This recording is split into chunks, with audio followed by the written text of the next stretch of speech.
आज आमच्या सविताबाईचा वाढदिवस होता आणि आमच्या सोबतचा. आश्चर्याची गोष्ट ही की इच्छा करूनही हे मौका भेटत नाहीये. एकाच दिवशी माय लेकराचा वाढदिवस. खूप आश्चर्य वाटलं. देव बाप्पा काहीच महान आहे ना, असा मौका सगळ्याला नाही भेटत. तर एकत्र खुश आहेत माय लेकरं. आम्हाला खूप छान वाटलं. आम्हाला इन्व्हाइट केलं होतं सविताबाईने. तर त्या इथे राहतात आमच्या जवळच, आमच्या खाली राहतात, आम्ही वरती राहतो. तर बड्डेची खुशी खूप वेगळीच आहे आणि प्रत्येकाने करायला पाहिजे. देवाने दिलेलं आयुष्य तुम्हाला खुशी नाही आहे का? करायला पाहिजे. मला असं वाटतं. काही लोक काय म्हणतात माहिती आहे का, जास्त स्मार्ट हे आम्ही नाही साजरा करत, आमचं काही नाही, काय करायचं साजरा असं बोलतात. कारण ते अज्ञानात बिचारे, त्यांना माहीत नाही की तुमचा श्वास सुरू आहे, नवीन वर्ष दिले देवाने, त्याची खुशी करायला पाहिजे की नाही. तुम्हाला कोणी काही दिलं तुम्ही खुशीच नाही केली, देणाऱ्याला काय वाटेल? खुशी वाटेल. मग तर भाऊ, आदरणीय भाऊसाहेब, काय झालं भाऊ, तुमचं म्हणणं असं आहे आणि बरेच तुमचंच म्हणणं आहे, बऱ्याच लोकांचं मी ऐकलं. लोक काय म्हणतात माहिती आहे का, की देव नाही येऊ शकत ना, देवाने तुम्हाला मला, म्हणजे आपण देवापेक्षा स्ट्रॉंग आहेत. म्हणजे देव सर्वशक्तिमान परमेश्वर आहे, ज्या आईच्या गर्भात जडणघडण करतो मनुष्याची. हा, किती नसा, किती काय काय आपल्या बॉडीमध्ये नाड्या वाहतात, हे त्यालाच माहिती आहे की नाही आपल्याला माहिती आहे. एखादं सिस्टम बनवलं का आपण, नाही नाही नाही बघण्याचं सिस्टम मी बनवतो, किंवा ऐकण्याचं काही बनवतो मी, किंवा नाही नाही मी जेवलेलं पचण्यासाठी काही बनवतो, कचरा टाकायला काही बनवतो, काही केलंय का आपण असं काही? सगळं सिस्टम त्याने बनवलं. किती बेईमान होतं ना आपण देवाला. एक रिक्षाला असंच मी चर्चा करत होते, तो काय म्हणतो, हो ताई काम केल्याशिवाय खायला भेटत नाही, देव केलं कसं व्हायचं आमचं. हेच दारिद्र्याचं कारण आहे, हेच शापाचं कारण आहे की आपण देवाला नाकारतोय, ओळखत नाही. ऐकलं का? देव द्यायला बसला आहे, त्याने स्वतःचा प्राण सुद्धा दिला आपल्यासाठी, आपल्या मुक्तीसाठी, मानव जातीसाठी. परमेश्वर धरतीवर येऊन राहून गेले आपल्याला माहीतच नाही. आणि त्यामुळे हां, तुमचं म्हणणं असं आहे की देव नाही येऊ शकत, पण देव मनुष्याद्वारे कार्य करतो. आज मी तुम्हाला बोलते बरं का, तर हे परमेश्वर मला प्रेरित करतात की बाबा हे सच्चाई सांग.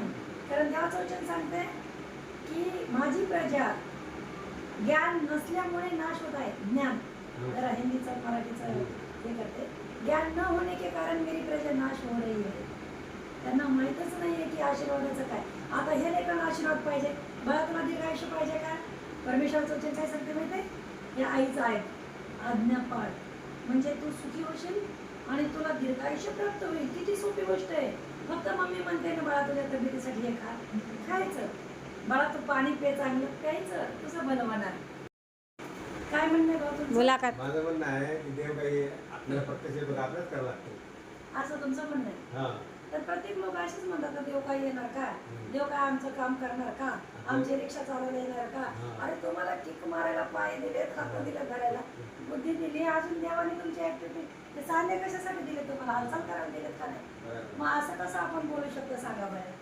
हे बघा, सगळ्या दुनियामध्ये श्रद्धा ठेवतात लोक, पण कोण कशावर ठेवतं, कोण कशावर ठेवतं, कारण खरं सच्चाई माहीत नाही लोकांना काही काही, बरं का.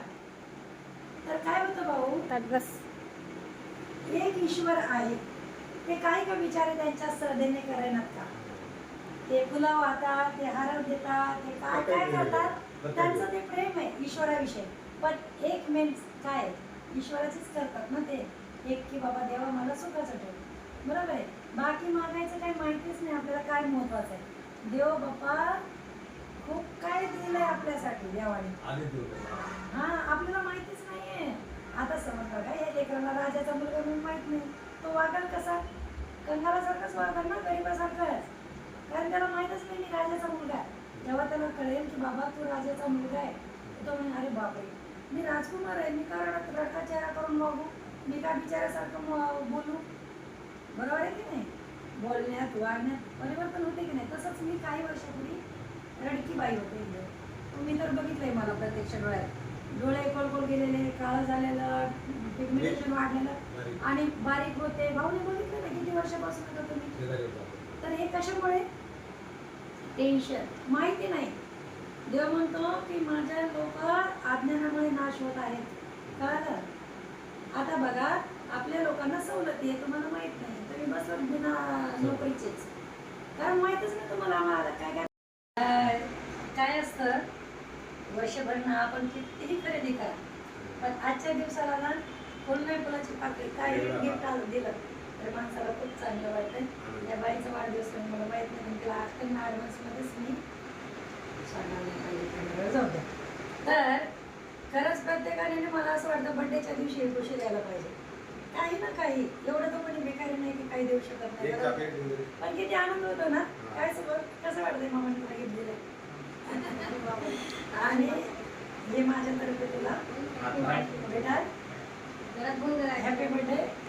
दुरांची बोल ना, बोल. थँक्यू. का जेवला नाही वाटते आज? जेवण कर. तर मी तर वाट बघत असते आमच्या